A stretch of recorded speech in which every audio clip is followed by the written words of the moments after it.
Assalamualaikum warahmatullahi wabarakatuh. Salam sehat, salam sejahtera, salam bahagia untuk kita semua. Baik teman-teman mahasiswa sekalian yang saya banggakan, kali ini saya akan menyampaikan tentang kuliah gambar teknik otomotif. Masih bersama dengan saya ya, Bapak Tony Setiawan. Barangkali kemarin yang lupa dengan nama dosennya, sekarang saya ingatkan kembali. Etika seorang mahasiswa itu adalah mengenali nama dosen, apalagi pimpinan. Pak Kaprodi namanya siapa, Pak Dekan namanya siapa, itu harus tahu ya. Selain dosen yang mengajar, juga dosen yang lain. Etika seorang mahasiswa adalah mengenal nama Pak Kaprodi, Pak Dekan, Pak WR, ataupun Bapak Rektor. Itu harus dikenal. Sudah harus tahu namanya. Lebih bagus nama lengkapnya. Contoh nama dekan kita siapa?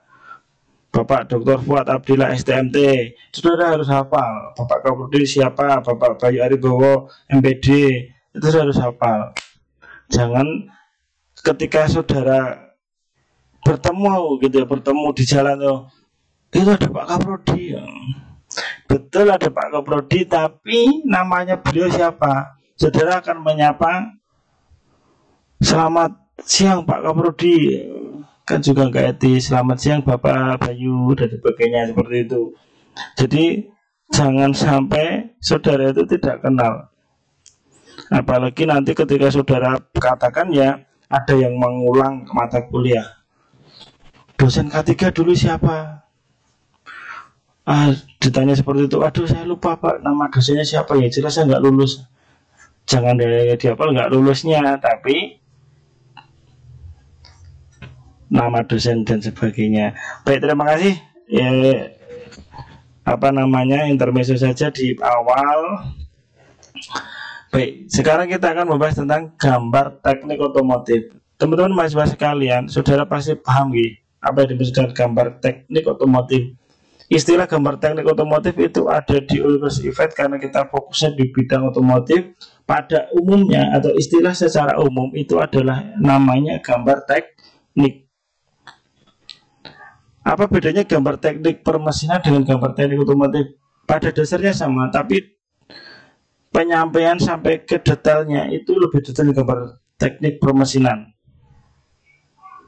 Kalau yang gambar teknik otomotif sama-sama detail, tapi tidak sedetail dengan gambar teknik permesinan. Perbedaannya di situ dulu. Gambar teknik ya, itu mengapa menjadi sebuah mata kuliah, sementara saudara ketika di SMK itu gambar teknik ada dua tingkat ya, gambar teknik 1, gambar teknik 2. Kalau zaman saya dulu ada gambar teknik 1 dan gambar teknik 2 di kelas 1 dan di kelas 2. Tingkat kedetailannya juga berbeda. Nah, di universitas atau di perguruan tinggi biasanya gambar teknik untuk yang otomotif itu hanya satu mata kuliah. Tapi yang permesinan bisa sampai 2. Atau mungkin satu yang gambar teknik dasar atau gambar teknik yang masih menggunakan alat-alat konvensional seperti pensil dan sebagainya, nanti selanjutnya menggunakan software CAD ya, ada yang AutoCAD, ada yang Invertor, CATIA, SolidWorks dan sebagainya. Nah, kalau di kampus kita sendiri untuk gambar teknik ini satu mata kuliah di semester bawah, nantinya saudara akan mendapatkan mata kuliah desain otomotif. Kalau tidak salah di semester 3 desain otomotif, di semester 3 itu adalah pengembangan dari gambar teknik yang sudah belajar di semester awal, yang nanti kita menggunakan alat sederhana, artinya alat tulis seperti pensil dan sebagainya. Nah, kemudian ketika saudara mempelajari desain otomotif itu nanti menggunakan software AutoCAD atau yang lainnya, bisa Solid, bisa CATIA dan sebagainya, ataupun Invertor, tergantung dosen pengampunya. Pada intinya sama, saudara menggambar menggunakan bantuan software. Gambar teknik otomotif ini menjadi dasar untuk menguji ketelitian saudara di dalam teknik. Kalau di SMK, mohon maaf, barangkali teman-teman ada yang alumni SMK ataupun ada juga yang SMA. Kalau di SMK, selain gambar teknik, ada mata kuliah namanya kerja bangku. Itu menguji, mengasah, mempelajari, kebalik ya, mempelajari, mengasah dan menguji ketelitian saudara dalam dunia teknik. Dulu sekali itu sempat untuk khusus otomotif, SMK kejuruan yang otomotif, itu kerja bangku dihilangkan. Wah, itu akhirnya outputnya amburadul, Mas, Mbak. Saya itu karena dari awal itu tidak ditreatment untuk menjadi seorang yang apa, teliti, seorang yang sabar. Justru tempaan ya saudara ditempa dengan mata kuliah gambar teknik dan kerja bangku itu menjadi seorang engineer ya, sebagai engineer itu di situ, karena sudah harus teliti, harus apa, benar-benar detail.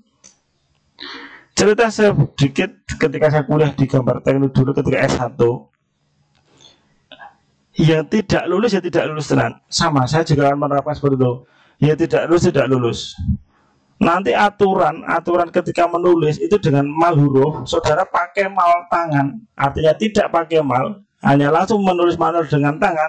Mohon maaf, saya tidak bisa menerima ya. Itu bukan gambar teknik namanya. Itu gambar seni. Nulisnya nggak tangan, orang nggak mal huruf. Saya pernah menemui itu, tapi saya lupa siapa yang mengajar. Kalau seperti ini, saya jelas tidak lulus. Seperti itu. Nah, sayangnya perkuliahan kita ini online. Tapi tidak menutup kemungkinan saya akan memberikan tugasnya. Tugasnya nanti adalah gambar asli yang saudara scan atau foto kemudian diupload.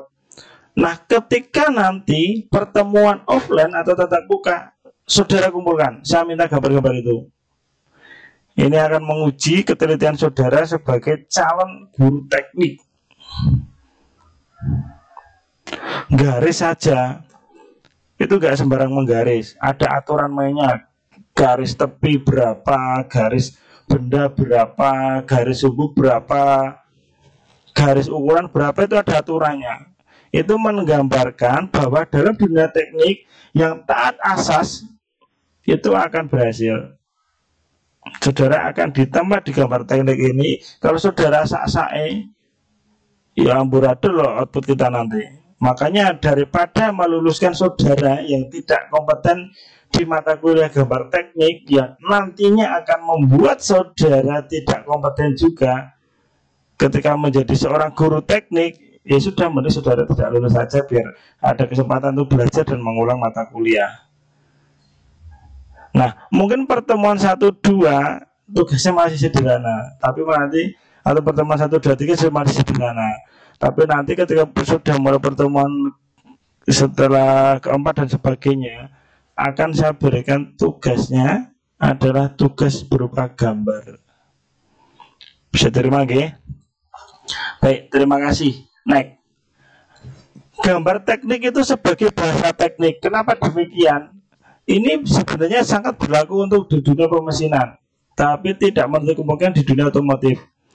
Gambar teknik sebagai bahasa teknik. Kalau pada dunia pemesinan, ketika membuat suatu benda, itu tidak perlu dengan benda dilihat. Bendanya dilihat dulu, panjangnya ini diukur satu persatu, lebarnya, diameternya, lama. Cukup dengan melihat gambar teknik, taruh di tempat khusus itu, saudara akan bisa membuat benda sesuai dengan gambar, sesuai dengan apa yang ada, informasi apa yang ada di gambar tersebut. Lubangnya berapa mili, panjangnya berapa mili, diameternya berapa, itu hanya dengan gambar. Makanya gambar teknik disebut sebagai bahasa teknik. Karena ketika memproduksi atau membuat suatu benda, itu cukup dengan melihat gambar. Dengan mesin bubut kah atau mesin CNC kah, cukup melihat gambar.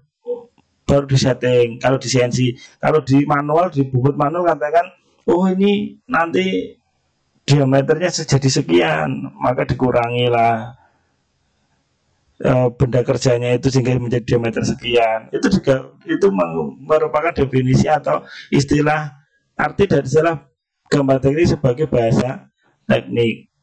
Sama di dunia otomotif. Oh ini bautnya ukuran sekian, oh ini kuncinya ukuran sekian dan sebagainya. Seperti itu nggih, bisa diterima nggih? Baik, kita naik. Nah, sebelum saudara memulai materi gambar teknik, nah ini adalah pengetahuan di awal dulu tentang ukuran kertas. Ukuran kertas. Jadi kertas itu paling besar adalah A0. Kemudian di bawahnya ada A1, A2, A3, A4, A5, dan A6. Seperti itu. Nah, untuk ukurannya ini sebenarnya sederhana sekali. Sederhana sekali. Bagaimana cara menghitungnya? Nah, kalau saudara hafal ukuran satu kertas saja, katakan saudara sudah hafal ukuran A4, gini ya. Nah, ini kan lebarnya 210. Kemudian panjangnya 297. Nah, gitu ya. Lebarnya saya gambar di sini ya, lebar ya. Ini lebarnya itu 210. Kemudian panjangnya 297. Berarti gini ya. Kata seperti itu. Sini, sini. Nah, ini panjang 210. Kemudian ini 297.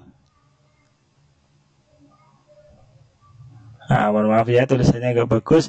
Nah, ketika saudara menghendaki ukuran A3, ini tinggal dikali gini. Nah, tambah segini lagi. Nah, ini A4 ya tadi, A4. Maka ketika A4 digandeng, A4 dengan A4, jadilah ini namanya A3. Ini A3. Oke, A3 dengan A3 digandeng lagi, jadilah A2. A2 dengan A2 jadilah A1. A1 dengan A1 jadilah A0. Ini paling besar.